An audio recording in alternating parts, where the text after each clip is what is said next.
See, governed then the people through these kings of God's grace. And so when the French Revolution, got rid of these kings and introduced republicanism, then the church didn't know anymore how to deal with that. And therefore they thought that the kings had to be replaced by dictators. And in a certain sense, in Germany most radically, Hitler was asked very often, the Habsburgs wanted to make a deal with him, that he would say that he would voluntarily resign and give the power back to the House of Habsburg. And Hitler refused to do that. He stayed the leader, the duce, and so on. In Italy, the king remained a very weak figure, but he survived even Mussolini, and stayed on. So this, I think it came through the papacy that they had this right, of divine right, and almost they would have made it a sacrament. They made marriage a sacrament in the year 1000, and afterwards, they would even have made a sacrament of coronation. Issue, that the Pope asked the theologians to find something, but they haven't found anything yet. And they may look for doomsday until they find something. Isn't anything. So, okay. Anything else about that we said about this deepest motivation of Thomas More, much deeper than his Utopia. That is what he died for. Okay. We always have some kind of a time diagnosis here, and. I think one thing I wanted to mention very shortly is we had already one. One is Dieter's, that was the time analysis, the remembrance of Dieter Henniger. But there is another one. I took my class last week to the Borges Hospital, and we had a discussion. It's a psychology of religion class, and we had a discussion about the psychology on one side. We went to a psychologist and psychotherapists, and on the other side the chaplain there. And so because we always start with this antagonism of the religious and the secular. So I took the students there, and we had on one side this secular psychologist, on the other side this religious chaplain there, and we saw how the whole drama developed and how the tensions developed between the two. And a tension much deeper than it was the case in the time of Thomas More. We saw that it was present in Thomas More already, but he was at the beginning of a stage of which we are at the end, in a certain sense. So, but the interesting thing for a moment here, which I want to make it very short, is that I asked the Catholic chaplain in a Catholic hospital, if she had any problems, with the psychology, and she said no. Then I talked with the psychologists. They followed the psychologist Ellis, and Ellis was not really a religious man. He was even anti-religious, and they will introduce this type of psychology now all over the place here. He thought that all religious statements were really irrational, and his method is that you get rid of irrational statements which you got from your family, because they may interfere with with your development and with your growth and so on. So if one lets him do his thing, he will wipe out. That means he will give tasks to people by which they are able to re-indoctrinate themselves. So if they got the idea we have the original sin, therefore, in Protestantism, much more radical than Catholicism, and our intellect is destroyed, and our willpower, and we cannot do anything good. Only through God's grace we can do something good, and so on. Then he would say that this pessimistic view of human nature and so on is very counterproductive in people building a successful life, and we have to get rid of it. So now there must be a tension now between the chaplain and this type of a psychology. Well, then the psychologist said, but I'm not going all the way like Alice. Well, I said, well, how far do you go then? You know, will you take some of the dogmas out, or keep others? But it's a very shaky type of thing.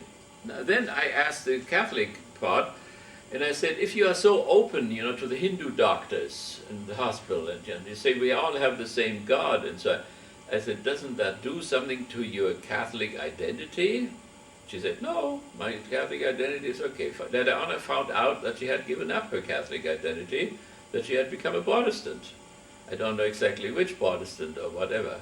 So when you see, how the dynamic develops, and I want to show that to the students, we are talking about this in class, but then I want to see it with real people who are not reprogrammed or whatever. I don't tell them anything but they have to say. They say this all out of themselves, and suddenly the whole scenery in which we find ourselves, as we had it with Dieter before, who is hiding something, we have the same thing with, in the hospital, and not only hospital in Kalamazoo, we could go to Detroit and could go to Los Angeles and so on, and we would find the same thing. That means it's the objective structure of the culture of this country, which is split in itself between the secular and the religion. The religion is moving fast forward. So then our task is, maybe, if we can rescue some of this religious side in a new form, that means to translate it in such a way that it can survive in a religious,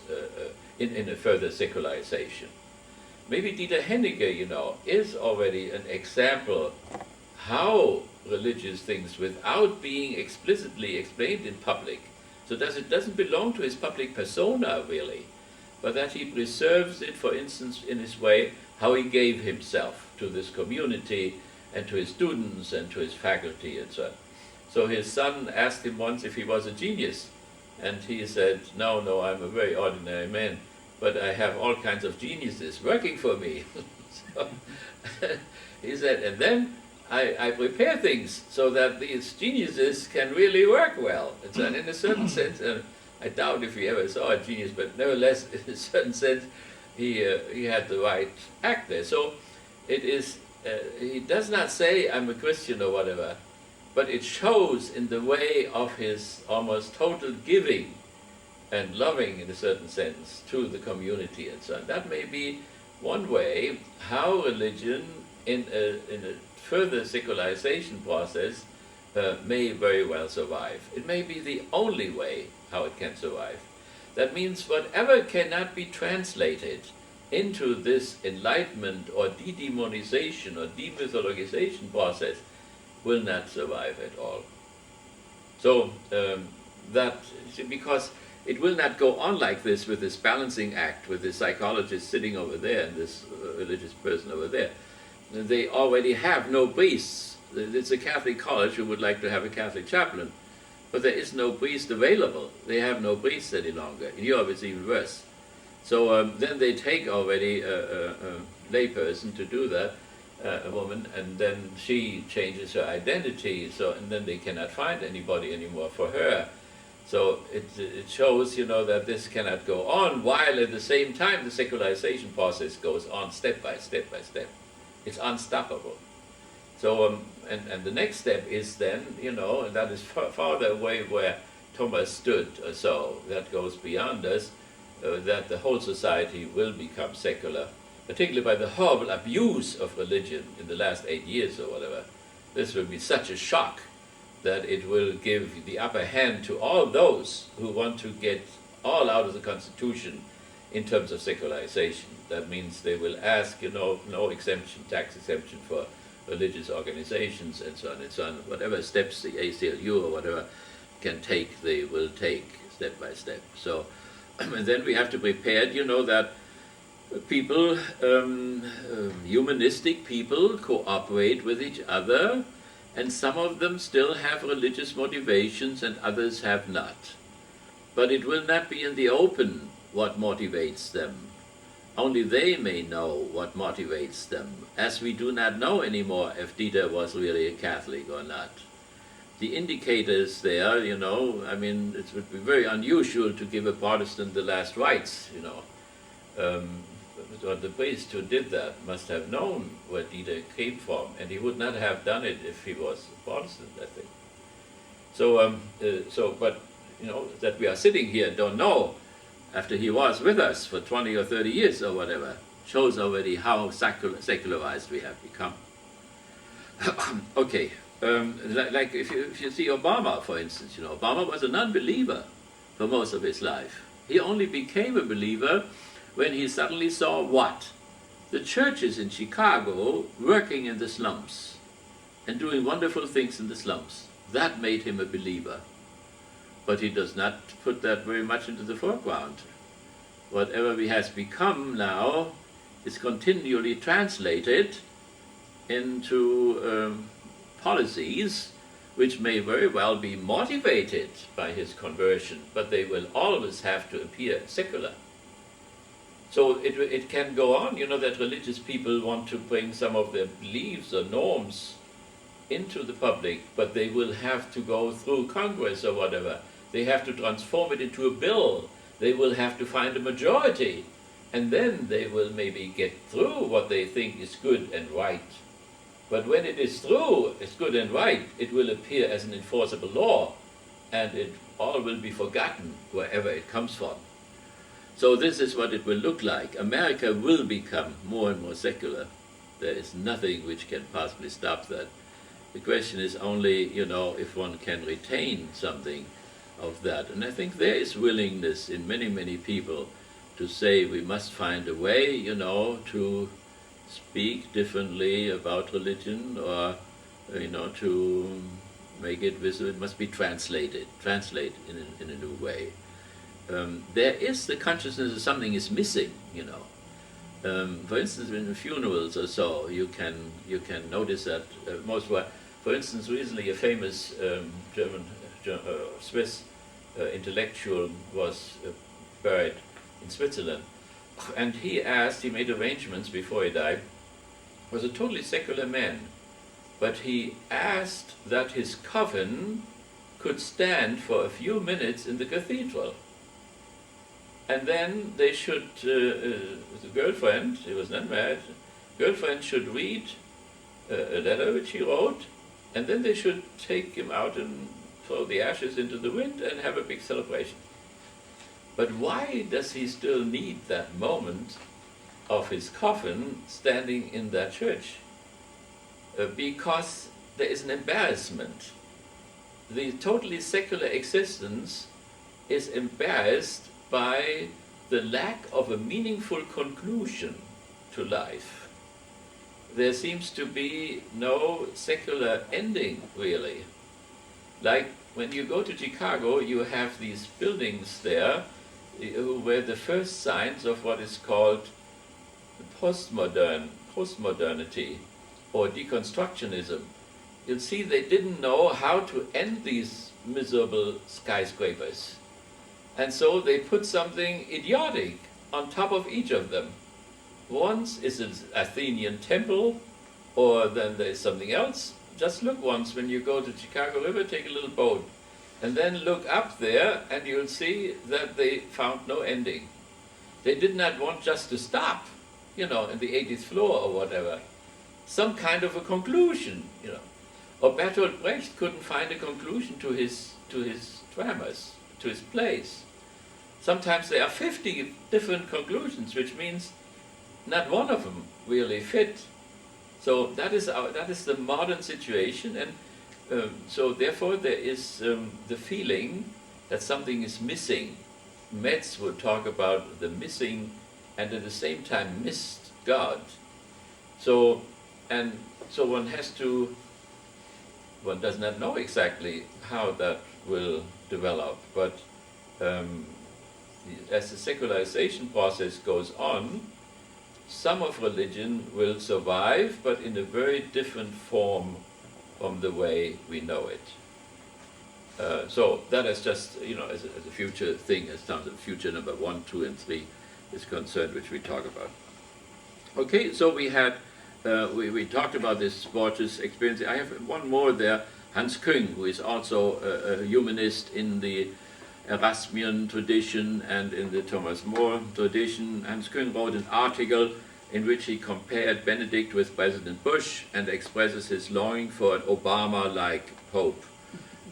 He could also say an Erasmian or a More-like Pope or a humanistic Pope. What would that mean in detail concerning, and he mentions these issues, what would such a Obama or humanistic or Erasmus or whatever Christian, what would he do with birth control, with abortion, with all kinds of reforms, with human rights, with loss of confidence in the papacy and so on, with lifting of excommunications of Luther and Calvin and so on, freedom of religion, dialogue with other churches, reconciliation with the Jews, recognition of Islam and other world religions, reform of liturgy.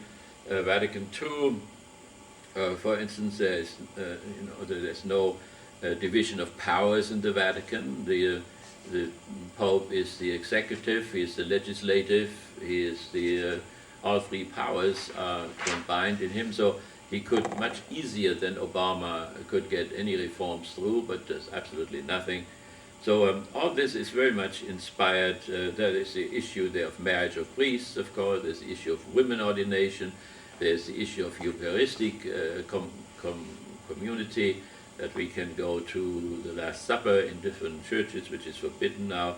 With the evangelical churches, the admission that there is a crisis, as Obama does it every day, the enemy-friend type of a dichotomy, which is very strong in the Vatican, and which Obama is now dissolving slowly by putting an embassy into Iran, an ambassador to Syria, and so on, by saying we will not torture any longer, as he said in his wonderful speech. What Küng does is to compare the two and say, you know, we wished we had an Obama Pope, but we have, you know, a Bush Pope. And on top of this, the Pope celebrated his 81st birthday in the White House, and there has been this consciousness developed in the church that one should not shake hands with mass murderers.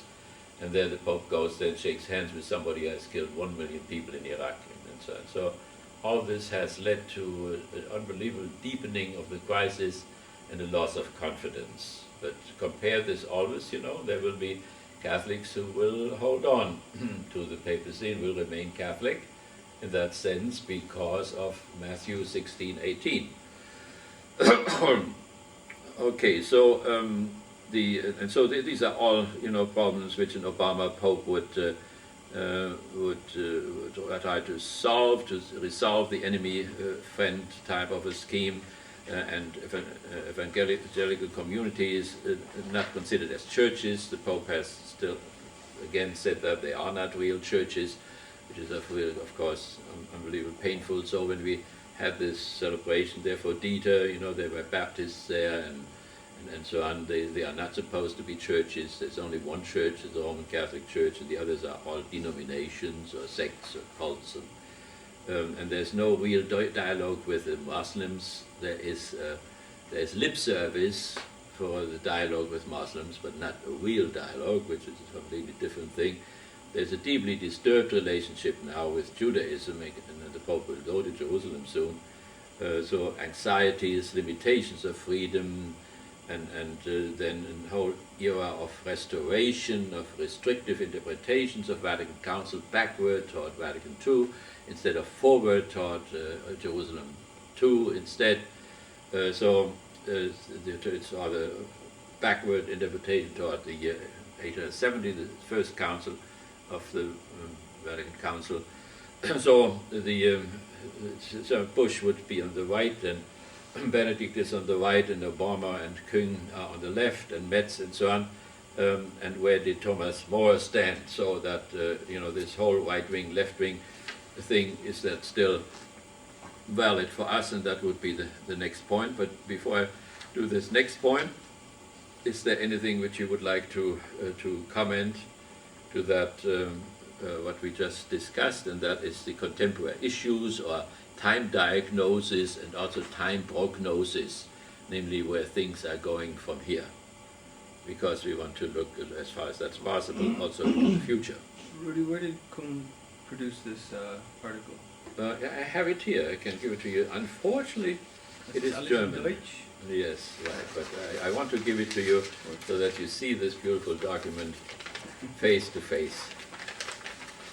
So on one day, I got all these things from Germany here. People from there, they always inform me about the last. We almost hear nothing because we are so preoccupied at the moment with our. But here you see a picture of King II. He is 81 too now in the meantime. But he's still very active on television continually, so he would have become a good Obama Pope, but there was no chance that this could happen except a miracle.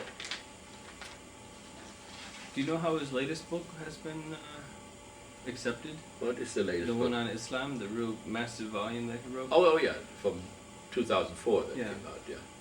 Well, very good. I mean, all of these books, you know, I mean, they sell well. I mean, but are the Catholics reading them? Not here, you know, but we thought this is a very conservative diocese, and I had Hans Küng here, you know, and they, you know, forbid everybody to go there and to listen to him and so on. So this is really the dark ages, but it's not everywhere like this, you know. In Detroit we have some open people, you know, and in Chicago and so on. So, but you have, you know, very backward areas in Europe too. So it is split, you know. In Latin America too, you have very progressive people and you have very conservative people. So Kung remains under the papal ban of teaching. Well, in yeah. the church, I mean, it's not. He is not excommunicated, you know. But on Christmas 1978, the Pope, that means the Great Inquisitor, which was Benedict at that time, with Ratzinger, he took away the teaching permission, so he could not teach as a Catholic theologian anymore. But he could read the Mass, but he could not preach any longer. So it's some kind of a restriction. And the question which people have now is that why does he not embrace, you know, Küng and give him this permission back? And why does he embrace those four reactionaries, you know, of the Pious Brotherhood and so on? So, because the Pope's heart is on the right, you know. And I mean, Küng did visit him in Castel Gandolfo, but there are the rules, you know. Küng is under heresy suspicion, and the Pope is not, by canon law, not allowed to speak with people who are under suspicion of heresy in the Vatican. But when he goes out to his swimming pool in you know, Gandolfo, then he can talk with him. So, and they met every year when Ratzinger went to vacations. He has a vacation place in Bavaria, and Küng, they met all the time, you know. But they took this away from him because he had written a book which is called Infallibility Reconsidered. See, at the time of Thomas More, there was no papal infallibility yet, because that was formulated only in 1870, so therefore that was not a problem at that time. If it would have been a problem for Thomas More, it's another question. But this book, you know, where Küng asked that they would discuss again the infallibility decision of 1870, that led to the withdrawal of this permission to teach, and he could get that permission back only if he would rescind that book. But he does not rescind that book because no discussion has taken place. But the Pope cannot discuss the Council's decision because after a sentence has been made into a dogma, that means received highest level of certainty, the lowest level of certainty is a theological opinion, which is not worth a dime. And then there is something in between, and the highest level of certainty is the dogma. After something has been declared a dogma, it cannot be discussed anymore, because it has now Roma locuta, causa finita. Rome has spoken, the case is finished. So, for instance, the birth control issue, the married priesthood, women ordination, these are all no dogmas. They can all be discussed. except that the Pope said the women ordination cannot be discussed anymore. But then the law is not on the side of the Pope, and people can say, Pope, you have to obey the law, and the law says this is not a dogma, therefore it can be discussed. But they don't discuss it because John Paul II said it shouldn't be discussed anymore. But that was a lawless demand. So the church lawyers have the task to restrain the papal power, because the occupant always is tempted, like everybody else, to extend his power. So the church lawyers, without the Middle Ages and modern time, have to tell the Pope what his restraints are. Otherwise he forgets that he is restrained. He thinks he can do what he wants to. So therefore he cannot forbid people to discuss the women ordination, except if he would ex cathedra, or in conjunction with the council, say it is a dogma now that women cannot be ordained. Then it could not be discussed anymore. So that is the issue now. But what is the charge of Küng is, Küng has cooperated with a historian in Switzerland who have explored what has happened in the Vatican I. In Vatican I, when this question came up about the infallibility of the Pope, the French and the Germans left because of the Franco-Prussian War, which broke out in 1870. And they were against that, so the people who were against it left. The Americans also left, and nobody knows why they left. So then in the end, there were only those cardinals left who were for the proposition, and those who were against it had gone. That is, of course, a strange situation. Then the Pope was a schizophrenic, and the cardinal who headed the council was his illegitimate son. Therefore, these are all very strange preconditions for a council. But if somebody stands with Matthew 16:18, he will say that every council, which is called in by the Pope legally, stands under the guidance of the Holy Spirit. And since it is under the guidance of the Holy Spirit, it cannot err. The Protestants have only the inerrability of the New Testament, insofar as it is inspired. That means insofar as it is canonized. But the Catholics have also, in addition to that, the inerrability. That means the New Testament can err in terms of historical issues, authors, and so on. But the New Testament cannot err in all issues which are related to our salvation. There it is inerrable. That is also the Protestant position.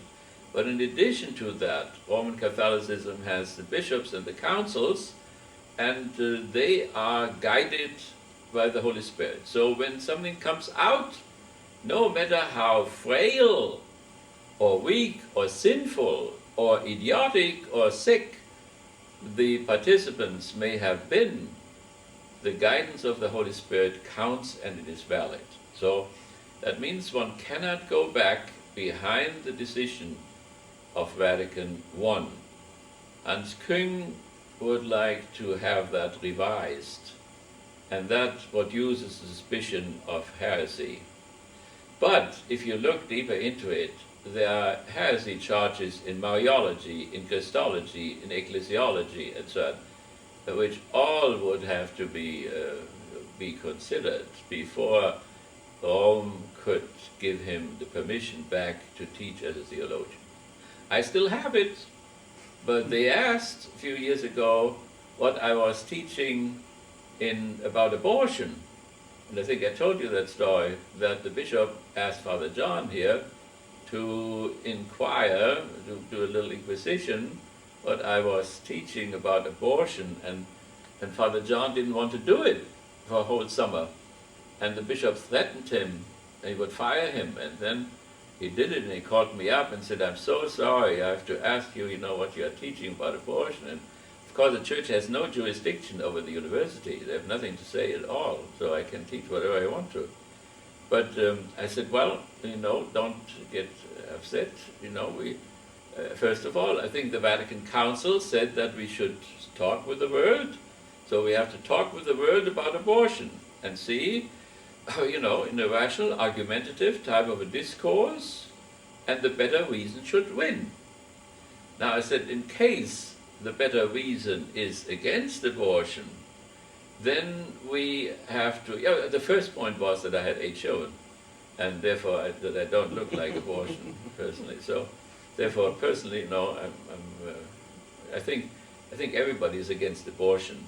There are only, all these human boundary situations in which people are in a horrible situation, and it then comes up. But in his sound mind, nobody, procreates in order to abort or whatever. That would be insane type of position. But there are these, these boundary issues. So, nevertheless, another point which I made was, so if we come in a discourse with the modern world, come to the conclusion that abortion should not take place, not only on the basis of God-given laws, but also on the basis of the categorical imperative, on the basis of secular things like the a priori of the unlimited communication community, whatever modern people who have no theology anymore, how they make their decisions. So then if we come to such a rational argument, and Thomas More is this beautiful, rational person, we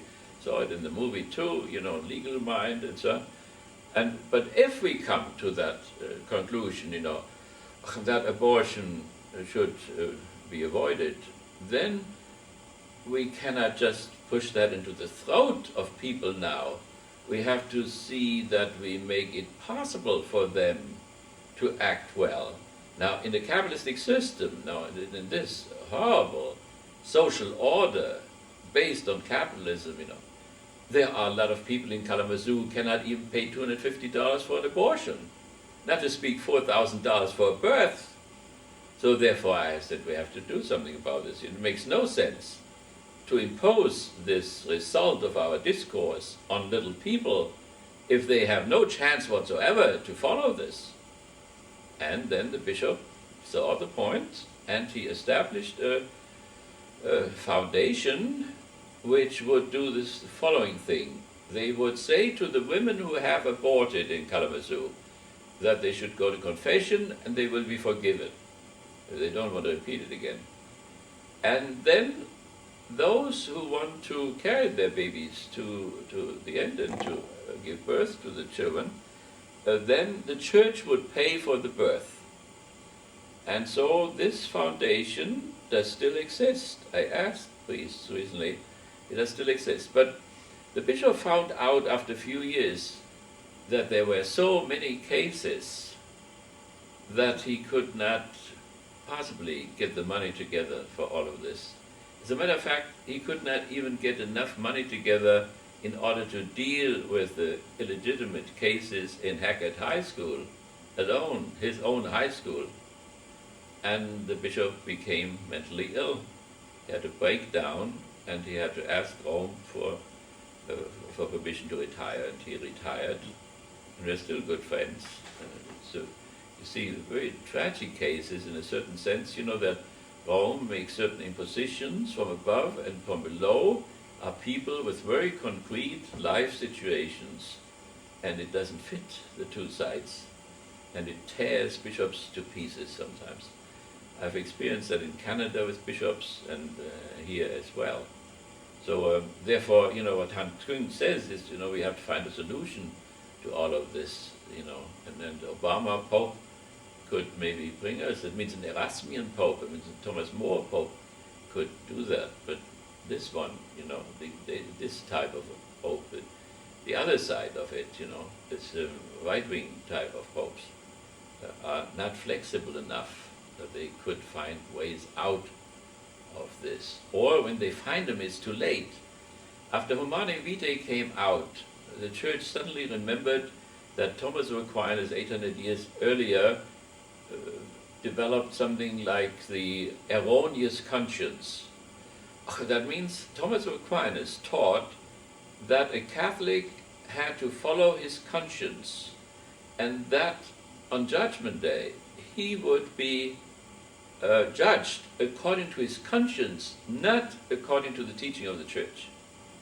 That means if somebody stands before God's judgment and says, I did this thing because the church taught me so, it will not stand. It will not count. He will be judged according to his conscience. So the church then now told people, after the crisis had already exploded, well, you can depend on your conscience. Talk with your husband, talk with your doctors, and so on. But people didn't listen anymore. And then they also still called it erroneous conscience. And people said, why the hell is my conscience erroneous? Well, because objectively the church teaches one thing, the conscience says another thing. So therefore the church calls the conscience erroneous. But the people who have a conscience cannot accept that it's erroneous, because for them it's not erroneous. And so it didn't help anymore. They said, what right, suddenly they became liberals, they all became liberals. What right does the Pope have to go into my bedroom? And this type of a constitutional crisis in the church has continued, and then when things come up like this right-wing stuff now, that is exaggerated again and makes the crisis even deeper. Rudy, we've got about 10 minutes to... Then we have to go there, yeah. Okay, so now I will give you a last one the next time, which will be 2 weeks from today.